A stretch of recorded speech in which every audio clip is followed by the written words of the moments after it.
beautiful people. You're listening to the Rewired Woman Podcast, where you can eavesdrop on our girly chat and learn the science behind our random questions and interests. Join our conversations and follow us on Apple, Spotify, and iHeartRadio, or wherever you get your podcasts. I'm your host, Kat, and I'm here with my cute autumnal dancing queen, Mads. Hey, I'm Mads, fully in my fairy autumn season. I had a question for you. If you lived in a medieval village, what would your job be? Spinstress. Oh, okay. Tell me more. I really loved these books by Lois Lowry, and one of them is called Gathering Blue, and she was like a dyer, and she would like go out and forage for all of these things and dye different things. And I also like that spinstress made the most money and therefore didn't really need to get married for financial reasons. And I just see myself as like a powerful, independent, foraging, handy, like, I don't know. I like to do things with my hands. I always liked braiding when I was younger. Spinstress for sure. Oh my gosh. What about you? What would you be? I would definitely be like the little village healer and also like herbologist and go forage all the little plants and make my little tinctures and help people. So I think for similar reasons. I think those are kind of our roles in society now anyway. Definitely. Yeah, because you're powerful and help people. And I like to go through the woods and find things and help people. I'd actually, honestly, back then, because I wouldn't be in recovery, I'm assuming, I'd probably be like a barmaiden or a prostitute for reals, though. # sex worker. Okay, I'm not gonna lie, I had that exact thought like about 4 days ago. But seriously, have you watched Blood on My Blood yet? Probably not. It's like the prequel to Outlander. No, I have not, because I won't watch Outlander because their voices are wrong. Okay. They're wrong. You have to watch it at some point though, because it's so good. But I was watching Blood on My Blood with my grandma. It's quite the experience for if you know, you know. But no, seriously, I looked at my grandma and I was like, Grandma, would you rather be a prostitute living at the brothel, or would you rather live on the streets? And we had a whole conversation about this on our Friday evening. And she picked prostitute. She didn't. She said she would rather be on the streets. And that's when I realized that I have really moral gray area, because I would definitely rather live in the brothel. Food and nice gowns, if you're in the more nice area, you know, gotta look fancy for the gentleman. Yeah, I don't even think that's a moral gray area, especially because saying that feels like anti-sex work and a pro-sex work. Me too. I also think that I see you not just as somebody working in a brothel. I see you as a brothel owner, rallying all these women together, teaching them how to please a man at a young age, and just being the mother of the broth. Like, I see that so hard. I love that. And that just gave me a really intense flashback of a time. What was that place in college where everyone would go dancing? Like the one that was on the left side of the street further from school? Okay, it doesn't exist anymore. One time I was out with a few girls and there was no one else there, and I taught them how to give lap dances on chairs. And so it tracks. Well, when I was in Moldova, this is a little side tangent, but it is interesting. Have I told you about whenever I joined the fancy gym in Moldova? There was this outrageous, crazy gym. It was like 3 levels. It had like a spa and a cafe and a cardio floor and then a weightlifting floor. Mind you, this is like one of the poorest countries in the world. So it was pretty crazy, or at least the poorest country in the EU. And I took this strip dancing class in Russian. It was one of the hardest things I've ever done. I would imagine those Russians are serious. I follow a lot of like Russian and Australian pole dancers on Instagram, and they are ripped. I really want to get into pole dancing. I think it was so beautiful. I do too. I just have no upper body strength and know that's what it takes. So like Pilates it is for me. Yeah, well, it's something to work out too. But yeah, that is definitely one of the hardest things I've ever done. Not only because it's actually physically hard, but also is in Russian. So I had no idea what she was saying. But yeah, I used those skills about 2 years later to teach some girls in sports garden how to do some strip dancing with their chairs. It was great. So I don't think that your insight is too far off. Anyway, Kat, what is our topic today? Yeah, actually, I would like to introduce the topic by saying, you know, Mads, you are such a intuitive person, a spiritual light in my life. And I would like to know, when is a time when you used your intuition? Oh, that is good. Because we are talking about intuition today. And I think this is one of probably the most interesting overlaps, at least for me, of joining these worlds of like spirituality and neuroscience. There's so many times I've used my intuition. I think in general, people that know me probably would not describe me as a logical person. I think I am someone that really embodies, like, I don't necessarily have a reason why, but this is what I'm going to do. And most of the time it works out. Is it intuition or is it impulsivity? I think that's a really good question. But I do think, no, I think it's both. You know what actually is really akin to is, do you know like what the observer state is? Okay. Well, I think it actually is really important to this conversation of like intuition versus impulsivity. Another good way to think about this. When I first started really getting into mindfulness and mindset work, I learned about this idea of the observer state.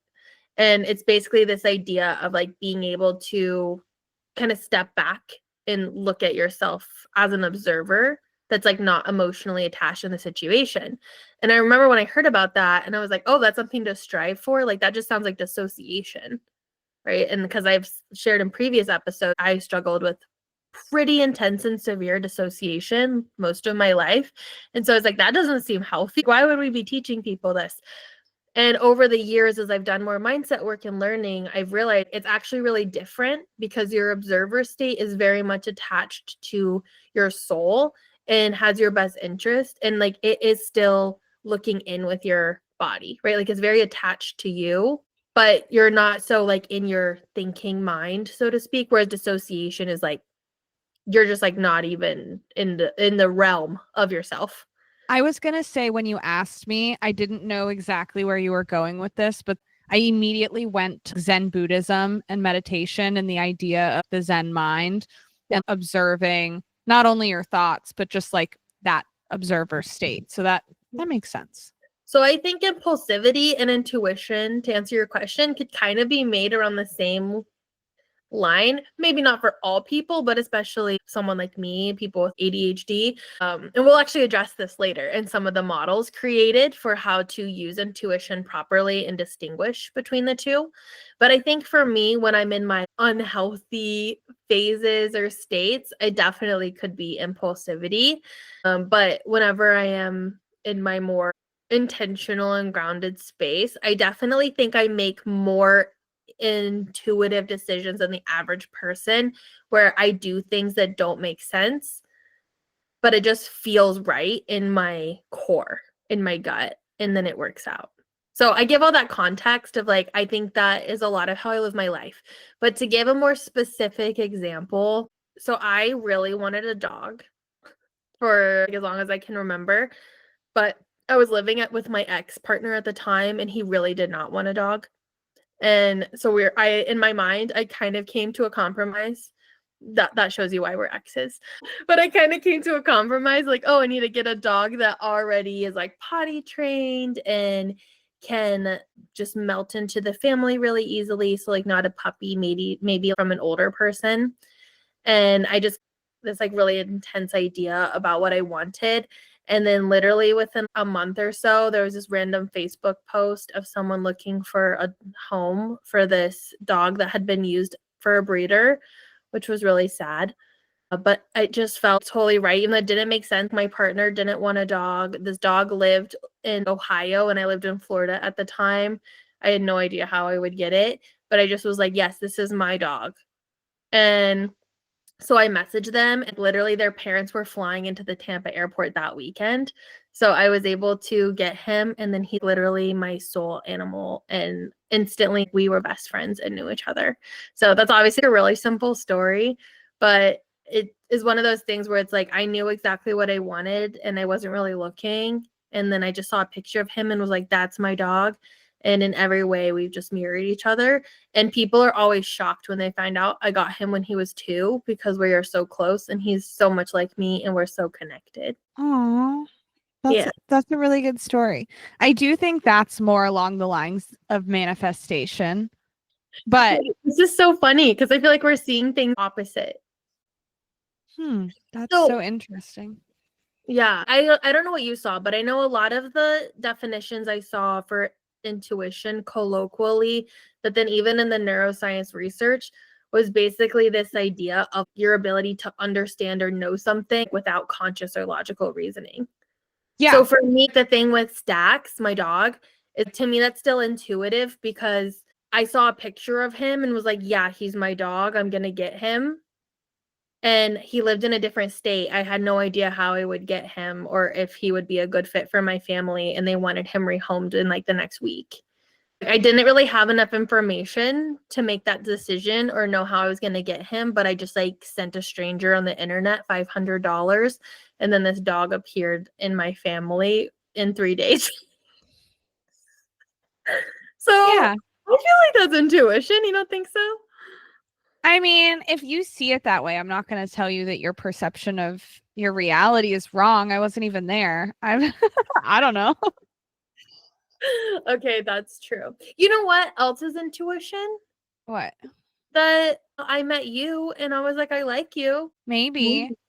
That could be intuition, like those feelings when you're like, this person is going to be really important to me and really special to me. And I feel really safe with them, even though I don't know that I would. Okay, now that you say it this way, I do believe both instances are intuition for you, and the things that we are intuitive about are different, which is why we're seeing it differently.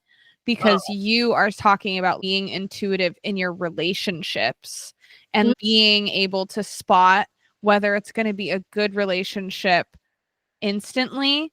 And I think I'm more familiar with this idea of intuition in relationships when it comes to like, I just know there's something about this person I don't like. That is more commonly, I guess, my experience, but also what I think of when I think of intuition in relationships. I just have a gut feeling that there's something off with this person. Oh, cool. So yours is more framed in negativity and like a warning. Only in relationships. Okay. So, Ties, even you saying that, I don't think I went into this in the Armand and I story. I think you know this though, but that literally the moment I saw him, it's like literally a movie. It sounds so dumb. We were in a pre-med meeting. I saw him across the room and was like, I'm gonna date him, and he's very important to me. So I guess would you call that more intuition, where it's like I really didn't want a boyfriend or a partner. So like you can't even make the manifestation argument. And then I just saw him and was like, this person's gonna be really important to me. And then we talked 2 months later. I'm making the argument that all of those instances are now intuitive for you. So there's something that I saw in the research, which was essentially that intuition, the difference between intuition and insight, because somebody can be like super insightful. And a lot of the research I saw was the comparison of intuition and insight. And intuition comes from like a lot more years of experience than insight does. Insight takes actively researching, like you're still in the learning phase, whereas intuition, like you said, intuition happens before your brain can actually form thoughts about what it's perceiving. Yeah. And uses all of these interoceptive messages, but that comes from years of experience. And so I just think that your experience is in identifying positive relationships. And I don't use my intuition really in relationships. I probably do in some things, but more in conversation. But I use intuition in decision making. Mm-hmm. So I use intuition all the time. I used it in a training I took last week when they're like, pick a card. I used my intuition for that. I used it in yoga on Saturday when there was a deck and like I had to pick a card. When we talk more about what intuition is and how you pay attention to it spiritually rather than neuroscience, it's like it's something that I'm practicing by when I'm in these spiritual spaces or doing something like that, like listening and using my intuition. But I don't know if before that, I don't know how my intuition came naturally to me. I think I'd have to think on that one a little bit more. Yeah. I like how you summarize that though. And I would say that's how I feel too.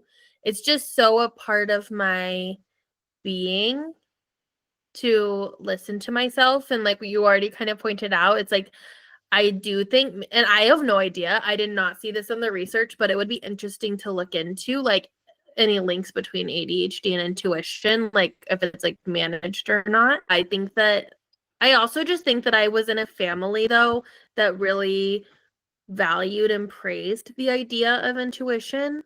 And I actually saw some really interesting research around this, a talk by Dr. Tara Swart. That was like something that she talks about a lot, is that people that grow up in families that really cultivate that sense of listening to yourself and stuff, you probably feel safer to do that as you get older, which totally makes sense.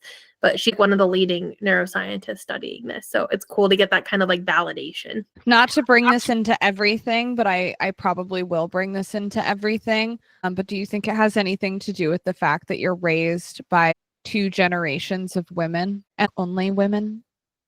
Definitely. Yeah, I definitely think so. I also think in general, both my mom and my grandma, they've had their different ways, I guess, with their identities and where they're feeling. But I think at their core, both of them really identify with the mystical and the spiritual worlds. And so I think even the idea of intuition and like from a spiritual perspective, maybe almost like this knowledge from your higher self or knowledge from this larger consciousness or being outside of yourself that knows more than you, knowing how to listen to that. I think they've both kind of been under that core belief. And so that definitely shaped them being like, hey, this is what we think, but like, better than we do about what you need in your own experience. I definitely didn't feel like I felt very, I don't know, that's a whole conversation. Let's not go down that path right now. I'm dying to know now. Just trying not to get too off topic, but for me, I think this idea of like intuition and even how BPD showed up for me in my younger years without knowing it is it's the same thing of like, I think that those skills were being positively reinforced to me, but I had such a lack of like inner identity that I think I did doubt a lot of those things and like still waited for other people to tell me what I believed and what I was, but also not. It's almost like I had these two different extreme things. It's really hard to explain to people because like things that I was super like 100% had a feeling on, even if a room of 30 people disagreed with me, I would be like, no, you're wrong. This is what it is. But overall in day-to-day life, I had this like, I don't know who I am or what I want. So I don't know if that conversation belongs here, but does that make sense at all? It does make sense to me because not only do I also have BPD, but I'm a Gemini moon. So internally, I'm like a large walking contradiction. I'm dichotomy. Like, so it's like, it doesn't make sense. It does. I think it does. I think ambivalence is more common than people know in the human experience and it goes untalked about. And I think that that's exactly what that is, like ambivalence about my identity. One part of me feels very grounded in knowing who I am and knowing my decisions and feeling strongly about things. And the other part of me feels like I just need somebody to tell me what I am and I don't know why I exist. Like that, those two things do go together in my mind. What about you? What's an example of you using your intuition? Do you have a specific story you want to share? I use it in so many like little decisions. I'm trying to think of like an important decision in which I used it in. I did use my intuition to choose to go to Allegheny. So I was such a nerd. I wasn't even really nerdy, but I am just a weirdo. And I got a lot of mail my freshman year of high school. I got a lot of mail of all these colleges, private, public, whatever. I was in like this health program. Anyways, so I got all this college mail and I made a wall in my room of all the mail. Yeah, I had a college wall. I wish I had a picture to show you, Mads. You would be like, oh my God, you would love that version of me just as much as you love all the other versions. But Wait, I freshman year of high school? My freshman year of high school. Oh my gosh. I don't know why I'm acting shocked because that doesn't seem that surprising, but that wow. I was bred from a young age. We're talking like I'm 4 years old. No. Even before that, I'm like not even in school yet. And my dad is asking me, what college am I going to go to? Because he didn't graduate college. He just had an associate's degree. So they were like, one of these motherfuckers has got to go. And it was me, apparently. Yeah, I'm still the only one in my family who's graduated from college. Intuitively, I knew 4 years before I would even apply that I was going there. So strange. So strange. I last minute typed up my essay, and there was just so much intuition into choosing Allegheny. Yeah, it was like I would walk into my room. So it was right when you walked in the door. It was the wall, and I would just stare at it and I would just think about it and like let my eyes wander, and whichever one I felt drawn to more frequently and like couldn't let go of, that was it. And it was just Allegheny College. And the thing is it was a matte navy blue piece of paper with just like glossy letters and like the little seal. And that was it. And I was like, and the other ones had like pictures and it like showed the campus and it was like beautiful. And I was like, nope, just that dark square. And that's a big decision. That is a great story. Okay. I don't know if this is a good place for this, but you were like intuition to choose these cards and stuff. So I did pull a card and we got the world. I said, what do we need to share right now? Oh my God, that's a powerful one. Tell us all about it. I know. It says a brilliant success and the freedom to go in any direction. Bravo, it's time to take a bow as everyone is so very proud of you and the progress you've made. You need to recognize your own success as a way to reinforce just how powerful and creative you are. Like your fairy friends, you have the magic touch right now. Be fearless in choosing your next big accomplishment. This is the time to move forward in your spiritual development. Continue your journey along the path of enlightenment as it's also the path of joy. Other meanings is a journey that's now at an end, great achievements, new beginnings, the freedom to go in any direction, and a sense of completion. Well, I just said, what do we need to share right now? So I think it's just for us, but also for like the people listening that are feeling pulled to listen to this kind of thing right now. A neuroscience spirituality girl chat podcast that the world is your oyster and it's time to claim what you actually want and to tap into your intuition to get it. Fabulous. And that's what we're going to talk about, right? The relationship between intuition and insight suggests that they are more related in brain structure and brain activity, which is why a lot of the neuroscience research is like, how are they different? We need to figure out how they're different because they're more similar than different in neuronal architecture and functioning. So it says, intuition is the ability to understand things immediately without conscious reasoning and is sometimes explained as a gut feeling about the rightness or wrongness of a person, place, situation, temporal episode, or object. In contrast, insight is the capacity to gain accurate and a deep understanding of a problem, and it is often associated with movement beyond existing paradigms. So insight is like the beyond understanding and is always accurate. That is the definition of insight. It's more like, it's like wisdom. You know a bunch of things and I can kind of see how it goes together for like a deeper translation of that knowledge. Absolutely. That is well worded. And then intuition is like what, like, you know, it based off of like your lifetime of experiences and like what you believe and patterns that you've seen, and your brain is kind of coming to conclusions like cognitively.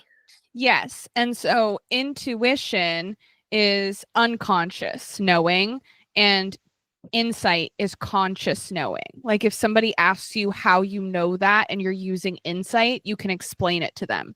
Whereas if you're using intuition, you're like, I don't know how I know it. I just know it. That was good. I'm glad that you went over that.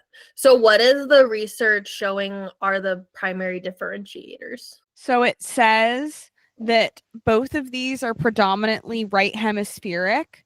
And so some of the research suggests that people who are left-handed, because the right hemisphere is associated with, the left side of the body, people who are left-handed sometimes have more intuition. And this is seen, I think, in the fact that they're often viewed as like more creative individuals.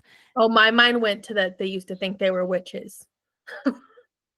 Well, I think that's Interesting. a whole other aspect. But maybe Yeah. I think the whole witch thing is just like today's modern war on drugs. There's just a reason to kill women, just like the war on drugs is a reason to incarcerate Black people and minorities. I don't think that they actually gave a shit about witches. Care. Yeah, but it is interesting though to think like, because my grandma's left-handed, so she's told me a lot about like now she's ambidextrous because she was forced to be right-handed.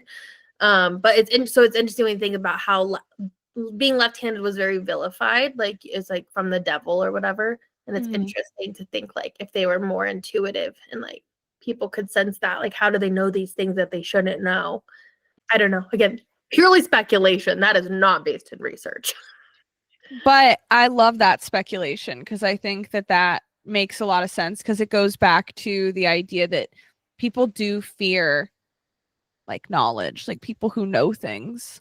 That's like, I ultimately think that's what people were saying the whole time when they said we were weird. The definition, have you seen that definition of what weird used to mean? And it means something like you can change reality. Like weird used to mean the ability to change reality. So that definitely makes me feel better about being called weird all my life. Okay, right hemisphere. Yes. Left-handedness and more intuition. Yes. They also say the neurological networks used for intuition and insight are also used to develop communication and enhance the effectiveness of language. So intuition, as with everything in the brain, has to have some sort of like evolutionary reasoning for why it was developed, right? Oftentimes we look at brains of primates and other animals that have similar brains to us, maybe rats. Like we look at rats for their behavior. We use mice for genetic knockouts generally. I guess our brains are different in the sense that we rely on intuition heavily for communication and to enhance the effectiveness of language because it allows native speakers of a certain language with 10 plus years of experience or more to essentially pick up on all the nonverbal cues, things like tone, characteristics of speech, contextual information, and essentially allow for better nonverbal communication that still use the way somebody is using a language. So we can really only compare this to the English language because that's the only language I'm fluent in. Much to my sad chagrin. Yeah. Yes, but this idea that in English, if you say something very abrasive or loud or intensely, it might be construed as anger. So like a lot of times people will think that I am angry at them when I'm just very passionate. And that is they're using the same neural networks as intuition. It's saying essentially from years of watching other people communicate to me in this language, all the other signs other than the literal words you're speaking are saying that you're angry about something, right? And that is the use of intuition. That's so interesting. Neurologically, they say. Yeah. Well, I don't know if this is too much of a tangent, but just in terms of, like even like the personal development space or political speakers historically, not so much right now, but historically when we look at great speakers or people that motivate people to do things, they're typically like very good with how they use language, right? It's really tied into like charisma and motivation. So it's kind of, and charisma, right, is like a blend of like warmth and competence. So it's interesting when you think about this like evolutionary development of intuition and insight tied deeply with language and how we communicate with others, and that the people that are typically the best at reading and motivating people to do things or inspire them to do things usually have really advanced language skills. Yeah. I think also, like, before we had, let's say, language, which you'd have to go really far back, but you're probably still developing intuition to communicate, right? So a large part of what makes us unique is, as a species, I guess, is the type of things we use communication for. Like, tons of other species communicate, but what we choose to communicate about. Intuition is found in the neuroscience of language and communication, and is mainly used for that. 70% of communication is nonverbal, or that's what they generally say. And so intuition is taking up that part of it. So they also said that this is one of the reasons that women may have increased intuitive ability, because in a survival sense, women have to be able to essentially read what's being communicated, even when, let's say, they're not being directly spoken to. I would say that this was developed over years of maybe, I don't know, patriarchal systems where women aren't being directly verbally communicated to, but they're picking up on all these nonverbal cues in order to gauge like their safety, the safety of people they care about, and to like read the room, if you will. So they say that female have better nonverbal behavior decoding skills. And maybe that they don't know which one came first, the chicken or the egg, whether they have these skills because of like they developed better intuition over time. But they also say that this area of the brain is this like right hemispheric area of the brain is estrogen mediated, meaning that estrogen has something to do with like its efficiency of signaling. So because we run on estrogen, females have advantages and seem to manifest enhanced cortical subcortical connectivity for intuitive cognition tasks. That's really interesting. So, like, I guess in the scope of real life, what do you think this means, or what do you think the implications of this could possibly be? Again, just in like speculation mode. Well, this specific paper that I'm pulling from is focused heavily on language.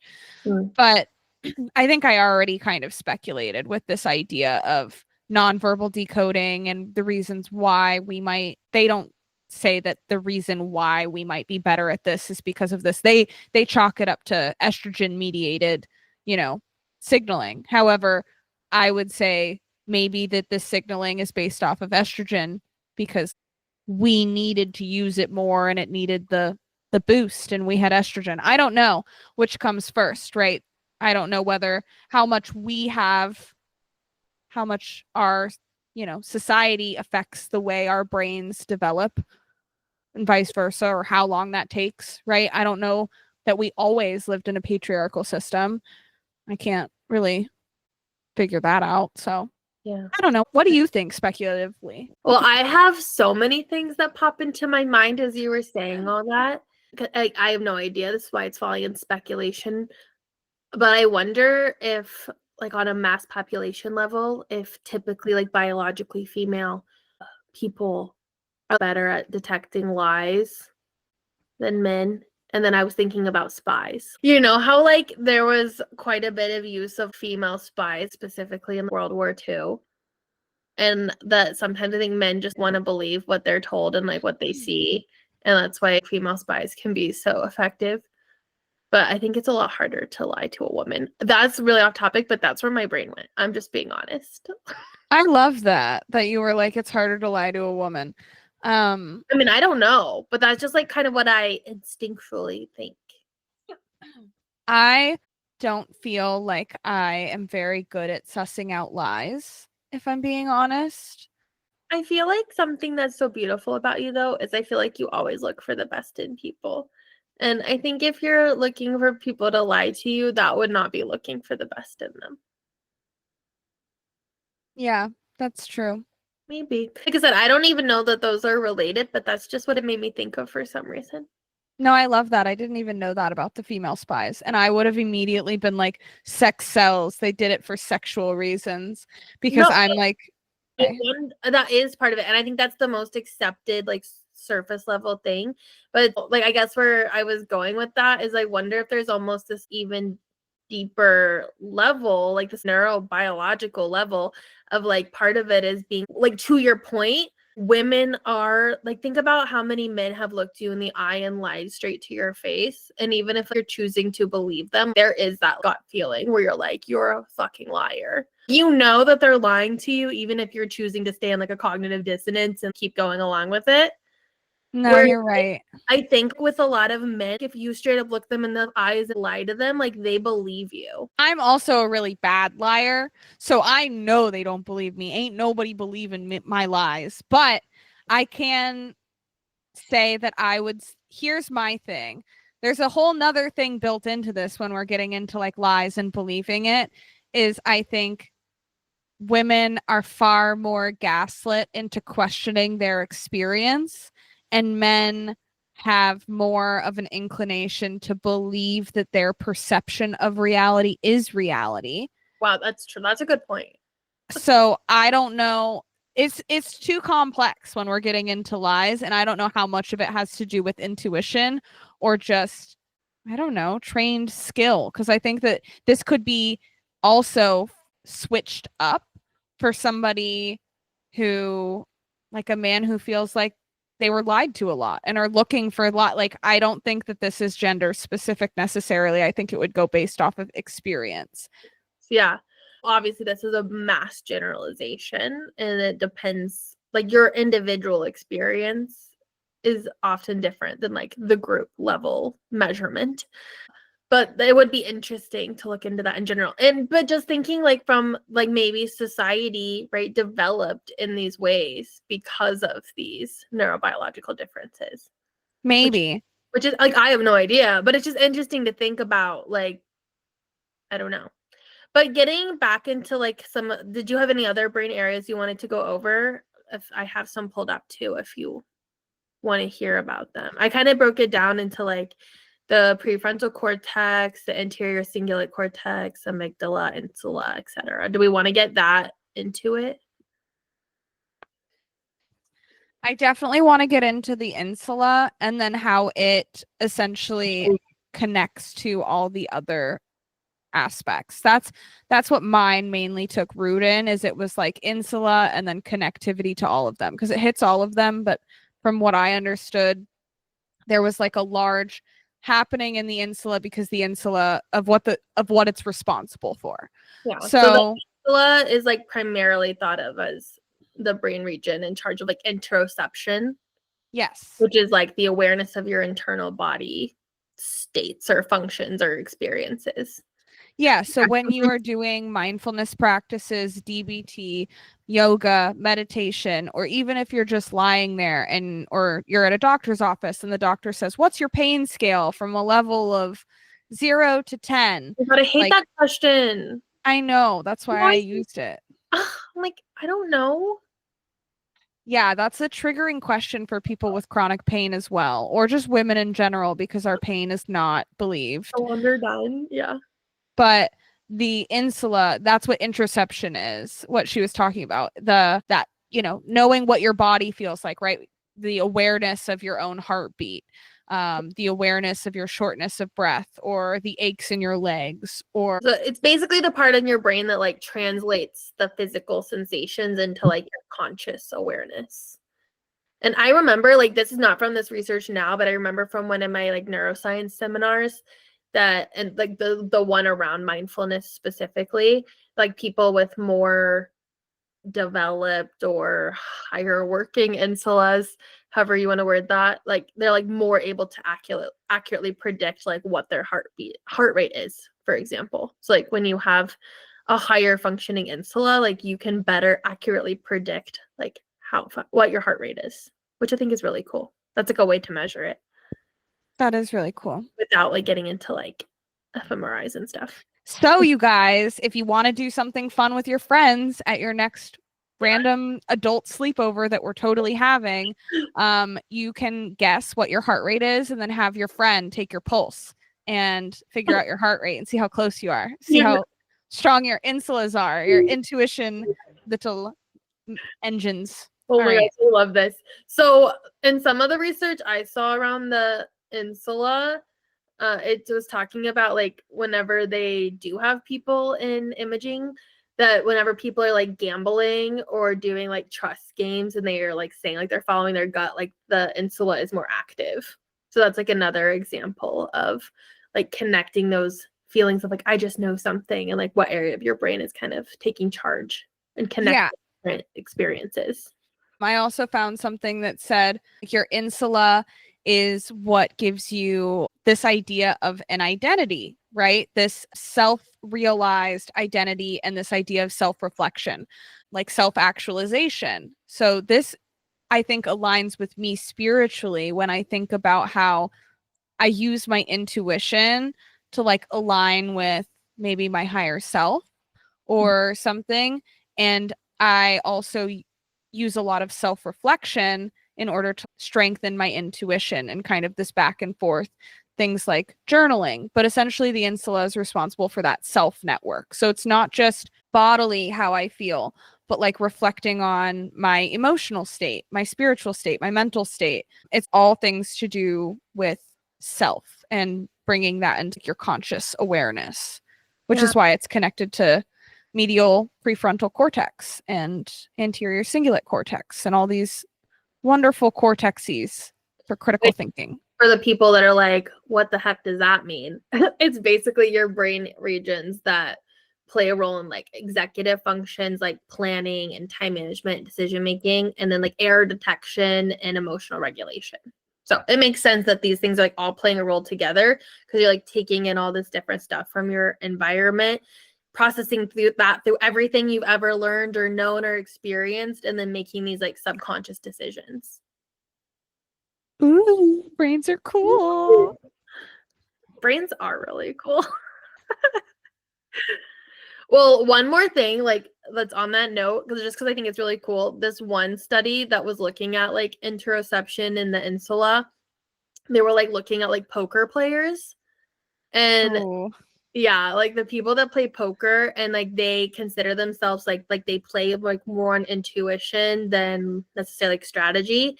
They showed that like they actually detect body changes faster. So like they're better able to like basically read the people around them and like tell that they're lying, which kind of like ties into like what we were talking about earlier. Yeah, no wonder you were like there already. Yeah, I was like, oh, I didn't even like put that together till I was reading my notes. But see, that's actually this example in motion though. It's like the things that you process and come across before like inform like how you can make future inferences or think through things.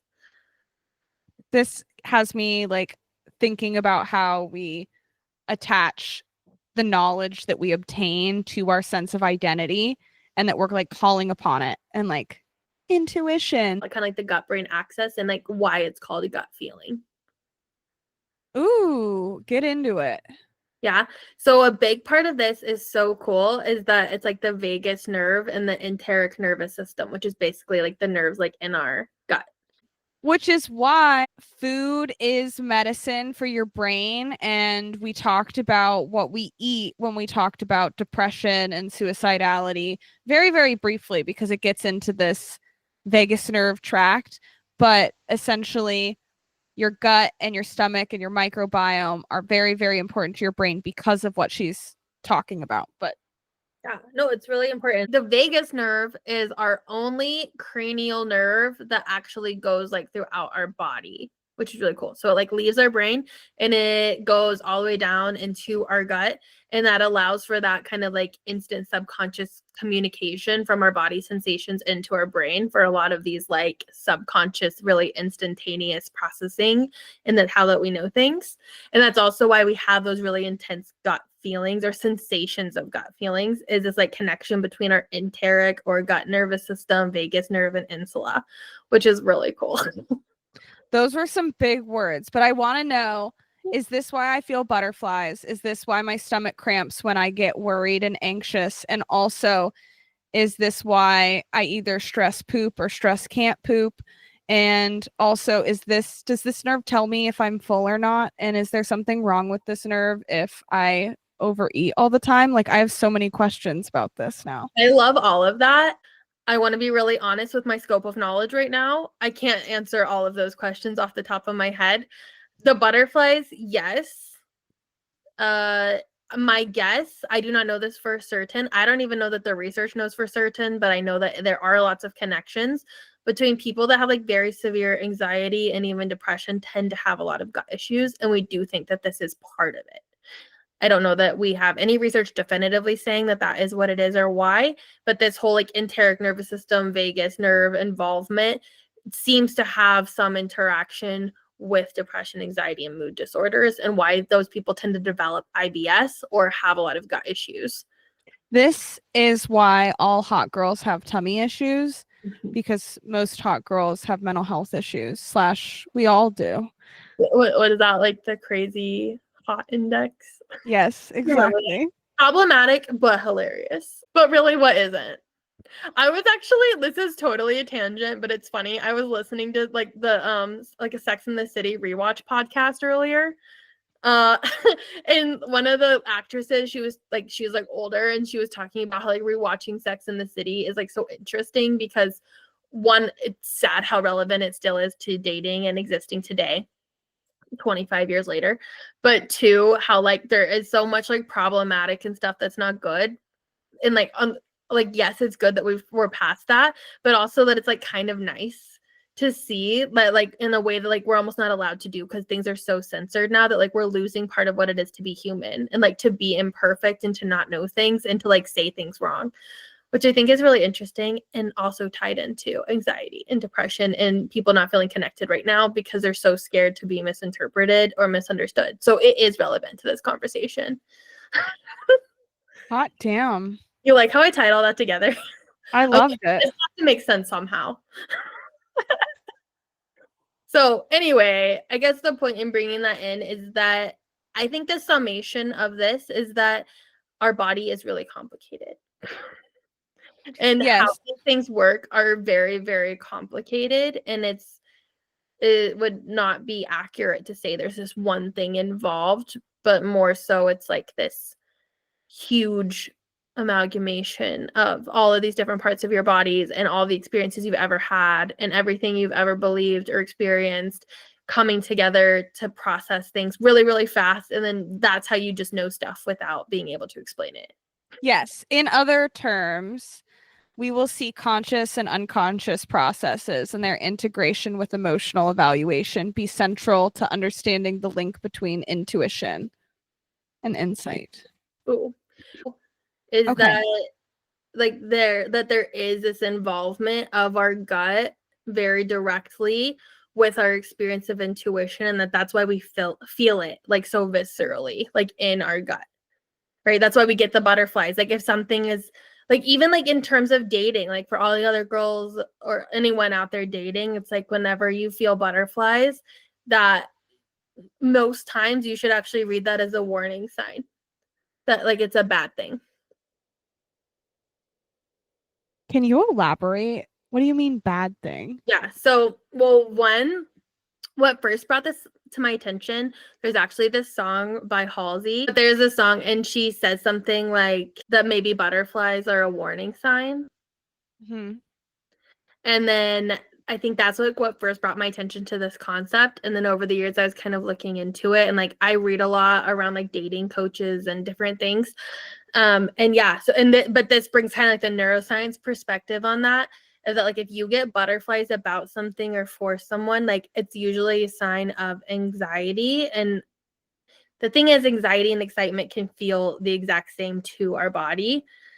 And so I'm not saying all instances that butterflies necessarily means anxiety or a warning sign, but a lot of times, especially within like a dating or meeting someone context, if you're having that like butterfly feeling with uncertainty or kind of this like maybe like dread feeling that you can't pinpoint or like uncertain, like even if it's not dread or bad, but it's uncertain paired with butterflies, that's probably like your body like reading something that you don't consciously know yet, that this person is like not a safe person. Yes. So I think the uncertainty is key there, because I'm pretty confident I've heard that excitement and anxiety activate the same brain pathways as well. Yeah. So I think it is, kind of recognizing the difference between impulse and intuition, which we'll get into, and kind of like what intuition feels like in our bodies. And if you are intuitive, you have that mixed feeling of peace and knowing and intuition with butterflies, then maybe this is love at first sight, versus if you have the feeling of like butterflies and uncertainty and maybe even curiosity and kind of this like on the edge of your seat or keeping you on your toes, that might be a warning sign of like, we've done this before and it's chaotic. And like, Yeah, I am guilty of it. I'm a little bit addicted to the chaos when it comes to like love specifically. but I think the butterflies in context of dating is kind of along the conversation with like the spark. And that's something that like I really like that Logan Ury talks about a lot, who's like the head of like relationship development or something at Hinge, but she's like a data scientist, I think, that has looked a lot into like human behaviors and stuff. And she talks about that of like, if you have a spark with someone, there's a really good chance that that is not a safe person for you to date. Because usually if like you have a spark with someone, especially instantly, they're like triggering like trauma bonds inside of you that feel safe, and like that's why it's like so exciting to your nervous system, is because like they feel really familiar, but that's usually not like a healthy relationship for you to be getting into. It doesn't mean it's not fixable, because like obviously you can work through like traumatic patterns and stuff together, but that like it's not, you know what I'm saying? I know what you're saying, and I think that bit of information would have been very useful to me 15 years ago. I don't like this idea that sometimes society, we're getting into relationships a lot. I do think it has to do with intuition, but I don't like this idea that society kind of has branded love or healthy love as something that should be easier.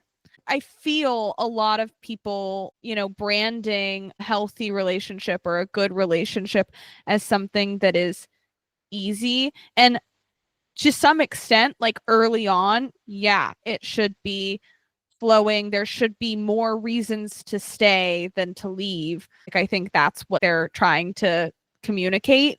But I do want to clarify that if you get into, like 7+ months or a year or 3 years or 5 years or 7 years, right? They say 3, 5, 7 are like testing points. And like it's hard, like relationships, all relationships, friendships, any type of relationship you're in, they're meant to kind of help you grow, bring things up, trigger you. All relationships are going to trigger a past relationship because you're vulnerable in the same ways. Like you're having to overcome similar obstacles. So be careful in relationships using your intuition, I think, is the real message. Like, what is intuition and what is familiar and what is like avoidance or not wanting to learn the hard lesson, I guess. I think you just set up the perfect segue to talk about SMILE. Okay. SMILE is a framework put together by neuroscientist and Professor Joel Pearson, talking about like he actually studies intuition a lot in his lab and has created a model of like how to know when to use your intuition. and not what to do with it, like warning signs about your intuition. Yeah. Kind of like how you were saying, like maybe you shouldn't use your intuition inside of a relationship. I think that, okay, obviously this is something we need to talk about more. And I think specifically around friendships and then specifically around romantic relationships would be really cool because they are different. So it's a really great segue to bringing in like what neuroscientist Joel Pearson has been studying. And he has been actually looking at this concept of like, what is intuition and how do we know when to use it? And he's basically developed this acronym called SMILE and has identified like the 5 essential rules for using your intuition. Okay, so it makes it really easy to remember. SMILE. The S stands for self-awareness. And basically this just means like that kind of ability to take a step back and don't use your intuition or that idea of like just because you feel it when you're overly emotional. And this even kind of ties into what we're talking about at the beginning of the episode of like intuition versus being impulsive. Because a lot of times, at least in my experience, when you're really impulsive, you're typically really emotional too. So whenever you're overly happy or overly sad, don't trust your intuition. That's like a good time to be using your logical, factual-based thinking. So that's the S, self-awareness. M is for, or actually before we, okay, but what do you think about that? I don't want to just like be talking at them for 5 minutes. So what do you think about self-awareness? Does that like kind of make sense or? Okay, so I'm looking for the thing because I saw the same thing. So I'm trying to look at his thing because it'll help me like. Oh, here, I shared my document with you. I'll resend it to you.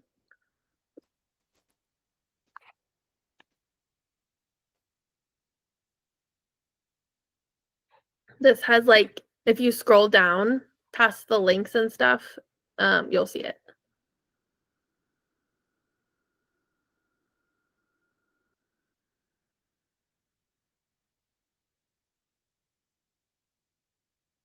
I had it on mine. That's why I was like looking for it. Well, you know what I could even do? Let me just share my screen with my notes. And then you can see it, and then the YouTubers can see it. Can you see that? Yeah, if I make it bigger. There we go. Okay. So yeah, so what do you think about like this first one, self-awareness? So yeah, I think that this kind of goes into like if you have intuition and you're using it, you're kind of tapping into your insula, right? Your sense of self. And that if you aren't being self-aware, that you're likely not tapping into your intuition because your intuition is tapping into yourself. Like, so they're like one and the same. So if you don't feel like you're being self-aware, then what you're feeling isn't intuition. It's some other message. Yeah, that's a really good point. I like how you tied that in too. So that was the S, self-awareness. M is for mastery. And this is like really the key concept behind what you were saying about like using your intuition in relationships, because mastery is all about learning before you leap, right? So you can only use your intuition for things that you actually have experience of, because like we talked about earlier, part of how intuition works is by experiencing something and having that knowledge of what happens and the typical patterns and what it means to be able to make those inferences that make up intuition. So if you haven't done it before, you can't properly use your intuition. So like within the relationship context you were saying, it's like you can't really properly use your intuition to pick a healthy partner if you've never had a healthy partner before. That's interesting. I think that makes sense in the sense of relationships, but this kind of hits a weird spot for me because I think that something that's hard to know to tap into is like generational knowledge, like ancestral knowledge, that I think him as a neuroscientist is maybe overlooking this idea of like there's a lot of knowledge genetically encoded, and like there's whole other subsets of research that talk about how your genes know more than like we even know how to tap into. And For people that are just listening, I am emphatically nodding my head yes. Because I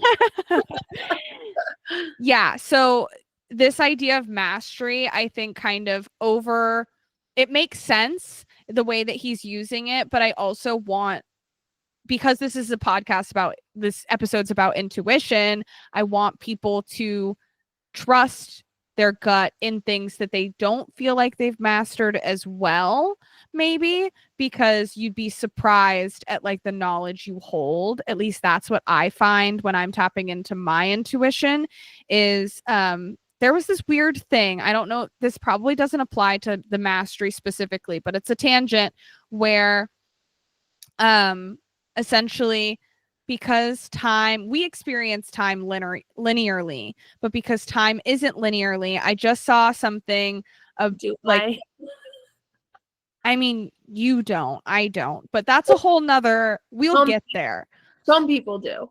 But like theoretically, we experience time linearly. And there was a physicist or some sort of other form of science that essentially proved that when you get a gut feeling, sometimes it's a memory from the future. And so even though you haven't mastered something today, your intuition might be a sign that you mastered it in the future. So like tarot reading, for example, highly spiritual, I would say anything that is like spiritually related is something I use my intuition in more without any level of mastery, because I think that the only way to truly master a spiritual practice is by tapping in the logical. Exactly. And tapping into that intuition. And so because of that, I think for like, if you're reading tarot, if you're reading astrology, if you're helping somebody with something that you don't feel like you've mastered but feels like spiritually aligned with you, I would argue, I don't know if I agree with his that's what I'm saying. He studies this, but mastery, that one's got me questioning a bit. I totally agree. I think this is where that line comes in of the divide between neuroscience and spirituality. Right? Because I think in terms of a model that a neuroscientist can put out into the world of a practical way to develop and use your intuition, it makes sense for this to be part of this list. But I agree, and and we didn't even really talk about like what intuition means from a spiritual perspective, but you basically just broke it all down. And I think to truly use your intuition in the more mystical sense of the word, part of it is letting go of you knowing why and how and what, and like tapping into that ancestral knowledge or like that universal consciousness that you know so many things that you don't have a reason to know. But I think it's interesting to be part of this list, and especially in the terms of systematically, strategically using this ability of intuition. Okay, it makes sense. Speaking of this, there's a whole article on how intuition plays into scientific discovery. You know, like the use of intuition by geniuses like Einstein and Freud and Carl Jung, and like I'm specifically leaning towards those geniuses, but also physicists, right? Sir Isaac Newton, things like that. Like all of that. We didn't get a lady scientist in that list. Sir Isaac Newton's a scientist for fact. I said lady. Oh, lady scientists. Oh, I'm sorry. Yeah, that's an educational issue. It's an educational issue. Like, where are the women that were doing so much creating? I got Marie Curie, and that's about it. I was just thinking her too, so that's still a gap. But you know what? Maybe like Ada Lovelace, you know, she was out here writing the first computer algorithms in the 1800s when the technology for computers didn't even exist. So I think there's an argument somewhere in there that was some intuitive foresight. Yeah, there was just saying that like people who discover new things, and I'm obsessed with Galileo recently. That's like an inside joke with me and my husband. He'll get it.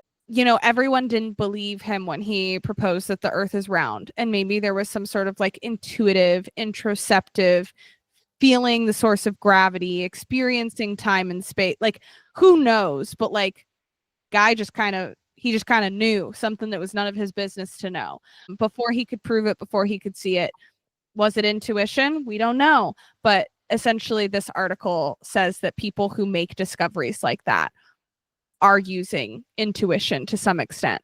So that's really cool. I should make a carousel post just around that article. That sounds fun. Okay. Okay, so we got self-awareness for S. We got mastery for M. The next letter is I, which covers impulses and addiction.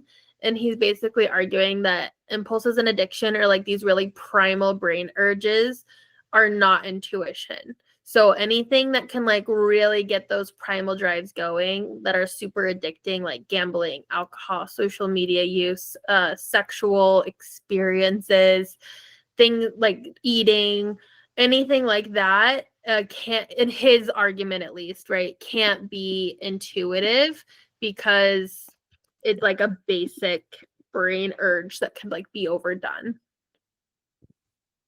Yeah, I think it's the introduction of other chemicals or things that interact with chemicals that could, like, from a neuroscience standpoint, I see how he's saying like this will give off other hormones and neurochemical reactions or activity that might feel like, oh my God, it's a sign, or oh my God, this is great. Like, should I put $5,000 into this this poker game?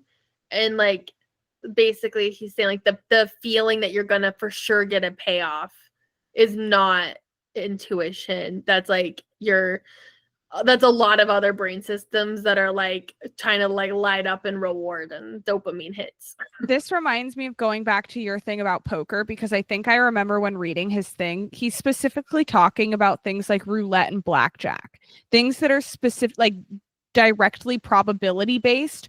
So essentially when he's saying, oh, the next one leads into that. So like, I'll let you just go through L, but like and then you do L, just do it. So L is low probability. So like, don't use intuition for judgments that require a knowledge of probability. So for anything surrounding probabilities, specifically, like I said, blackjack, like in poker, you can use intuition because it also uses strategy. It uses reading people. It uses telling, like tells, right? And being able to tell the difference between lies and not lies. Right. Whereas if you're using it in other forms of gambling, then we have really low judgment when it comes to probability. So like if you are like, I'm going to bet it all on black or whatever. And it's like, that's not intuition. Random. Yeah, it's like random chance. Yeah, that's not intuition. That's random chance. That's impulse.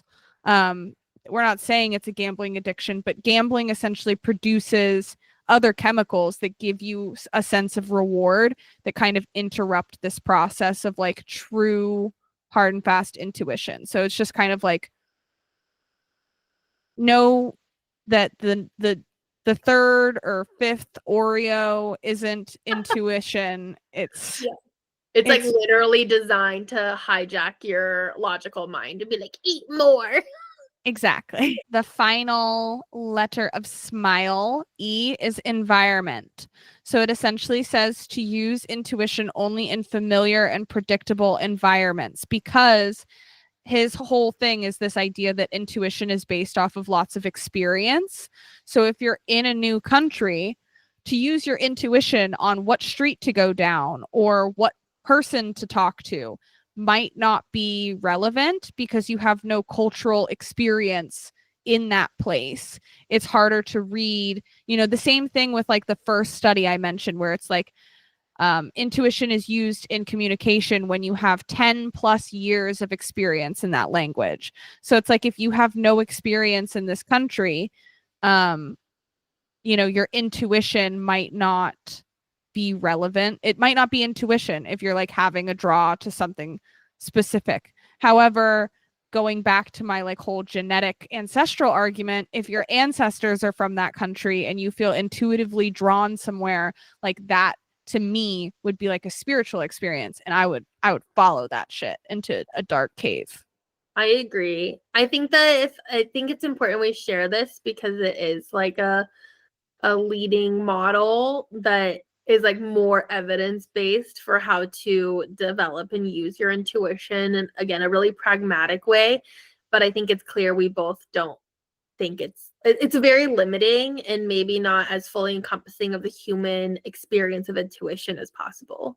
And I think if you only approach using your intuition that way, you're like really limiting your experience of it. Could be, yeah. But it's a safe place to start for sure. And it is like based in science, neuroscience, and it is just giving like very fair warnings if you are impulsive or have addictive tendencies or aren't very self-aware, are highly emotional, think that intuition could win you lots of money, or that you can just go traveling solo in new countries and intuitively find your way around. Yeah, that's not what we're saying.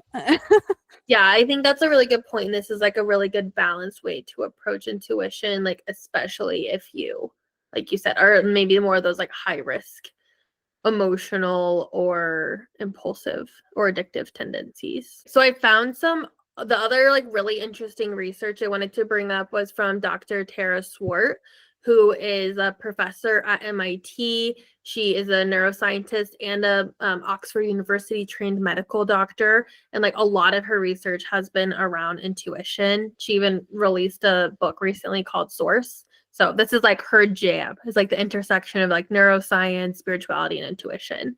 And so I thought it was really important to kind of end the episode here, or at least segue into the talk around spirituality, because she talks a lot about how these different ideas kind of come together.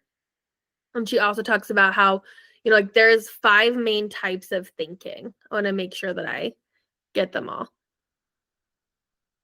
Where'd it go? Yeah, so she categorizes like that there's 5 main way types of thinking: logical, emotional, physical, motivational, creative, and intuition. And she says intuition kind of falls between logical and emotional, which makes sense with everything else we've been talking about today. And she said it's kind of like this feeling of like you just know something but you don't know why, and it's based off of all the patterns, habits, and beliefs deep in our brain like we've experienced, like we've said this whole time. And so what I thought was really interesting to add into this conversation was she actually gives quite a bit of insight in how to develop intuition. And she says one of the really big ways to tap into our intuition is through creativity. And I think that makes sense. Like, I think both of us would agree from personal experience that makes sense. But the creativity in our brains is really tied to perceiving ourselves and then tapping into your intuition. So by making or creating things, like, or even journaling, singing, chanting, humming, being in nature, all the different things can help bring in your intuition. So I feel like that like really makes sense with everything we've been already talking about, but I just wanted to bring that into it, that like one of the other leading neuroscientists on intuition in the world like is saying like this is one of the fastest and best ways to tap into your intuition is through creativity, and then also through gratitude. And she says part of the reason for that is that our emotions, like fear and love, like can't exist in our brains at the same time. So whenever we're tapping into like feelings of love and gratitude, it like reduces the fear part. Interesting. Yeah. I think it would also be, I wonder if she has anything on how those activities, creativity, being in nature, mindfulness, gratitude, affect like the prefrontal cortex that is kind of your, when things come into cognitive awareness, decision making, executive functioning, but also that like is turned on when you like make an intuitive decision, and how that strengthens. And like it's also really responsible in emotional regulation. And I think something interesting is that intuition, because it falls in between logic and emotion, it like uses past emotional experience, because emotion has a lot to do with how we store memory. And it feels like everything we talk about is always just like so deeply connected to everything. And it's all around like memory, emotion, logic, thinking, and everything's the prefrontal cortex, apparently. But well, I think that's because the prefrontal cortex is ultimately what makes us so profoundly human, right? mm-hmm. Is like being able to take in all of these different things and like make decisions and opinions about them and how to use them. Yeah. And I think it's interesting that like these things, I wouldn't have thought of like mindfulness practices as like developing a sense of self, even though when you are struggling with disorders that deal with like a lack of sense of self or a lack of self-esteem, those are like the treatments for them. I wouldn't have thought about that connection with intuition, I guess, but I would see how like creative expression gives you a way to like self-identify without conscious effort always. And kind of like bypasses that and like what a flow state can do for I guess intuition. That makes sense because of the idea of like flow and like Zen mind. Yeah. Yeah, what about, I don't know if you'll have anything around this, but I mean, you're an artist. So how do you think creating and whenever you are being more expressive through your creativity, do you think that affects your sense of self and your intuition? I think I use a lot of intuition in creative decisions because and I don't think that it's like a conscious awareness of self or even a conscious reflection of self. I feel like when I'm doing that, I'm further from my intuition. When I'm like actively thinking like, oh, this art represents me. That is when I feel the furthest from my intuition when I bring it to a conscious level. But when I am making from an intuitive place, I feel like that's when it's the most emotionally moving. But I will say that it's when it's the most enjoyable, is when I'm not thinking about why I'm doing it and I don't know. It's also what makes really great artists. Some people really don't like modern art. I love modern art. Modern art is my jam. Um, and by that, I mean like there are pieces of art that they're like, oh, my 4-year-old could have made this, but it's not about that. I think it's the intuition of knowing how to do something different, or sometimes art is modern because it's going against the grain in a way that is like conceptually, well, it's like physically difficult, but like conceptually is intriguing and says something about that person. Anyways, I could talk about art for a really long time, but I think that it makes sense that art is in related to intuition because I do feel like that is when I'm using my intuition the most. But I also think it's interesting. It goes all the way back to the beginning of the conversation with like left-handed people, right? And using that right hemisphere of your brain, which is where oftentimes we associate it with like the creative half of your brain. I don't know if we're still doing like hemispheric left brain, right brain thinking. I think it's much more complicated than that. And we've kind of debunked that in a whole, but essentially the right brain is supposed to be creativity and language, and the left brain is supposed to be more logical thinking and mathematics and science and things like that. Well, I think science is a both as well, because science is art. Yeah, but science is very creative. mm-hmm. Especially neuroscience. I mean, all forms of science, especially, I would say, especially chemistry, or like alchemy. But oh, I forgot I put this essential oil on and it smells so good. you just knew you'd need it. I know, I was like, but okay. Yeah, that would be how I feel about creativity and intuition. And I think that they're super linked. So if you want to strengthen your intuition, another thing you could do is just try to get creative. But also, a lot of people say that they're not creative. And I hate that argument. I think that you just don't tap into it. Art is a skill that can be practiced just like anything, and not knowing what to do next is I think it can unnerve some people. And I think that that's why intuition can maybe even feel a little bit unnerving when it's unfamiliar to you. But it feels like peace when you get there.